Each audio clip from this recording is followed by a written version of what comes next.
ఆంధ్రప్రదేశ్ రాష్ట్ర హోంమంత్రి వంగలపూడి అనిత గారు ముఖ్యమంత్రి గారితో పోటీ పడాలనో, పవన్ కళ్యాణ్ గారితో పోటీ పడాలనో, విద్యాశాఖ మంత్రి నారా లోకేష్ గారితో పోటీ పడాలనో విపరీతంగా మీడియా సమావేశాలు నిర్వహిస్తూ ఉంటారు మేడం గారు.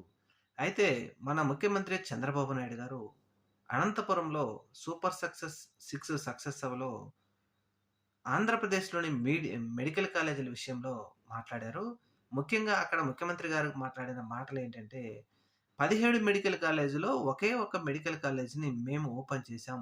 అది కూడా పారడేరు మెడికల్ కాలేజ్.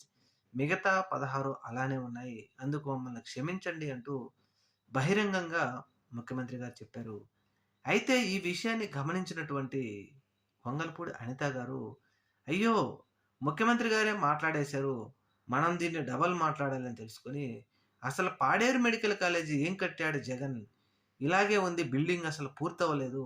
దీంట్లో మెడికల్ కాలేజీ విద్యార్థులు చదువుతున్నారా? అంటూ పవర్ పాయింట్ ప్రెజెంటేషన్ ఇవ్వడంతో, ఇప్పుడు నెటిజన్లు మాత్రం మేడం గారి మీద విపరీతంగా విమర్శలు చేస్తా ఉన్నారు. నిన్నగాక మొన్న ముఖ్యమంత్రి గారేమో పాడేరు మెడికల్ కాలేజీని మేమే ఓపెన్ చేశామని చెప్తున్నారు. మీరేమో పాడేరు మెడికల్ కాలేజీ అసలు పూర్తి అవ్వలేదు. ఈ బిల్డింగ్‌లోనే విద్యార్థులు చదువుతుందని మీరిస్తారా? అంటూ ఇప్పుడు మేడం గారి మీద మాత్రం విమర్శిస్తా ఉన్నారు నెటిజన్లు.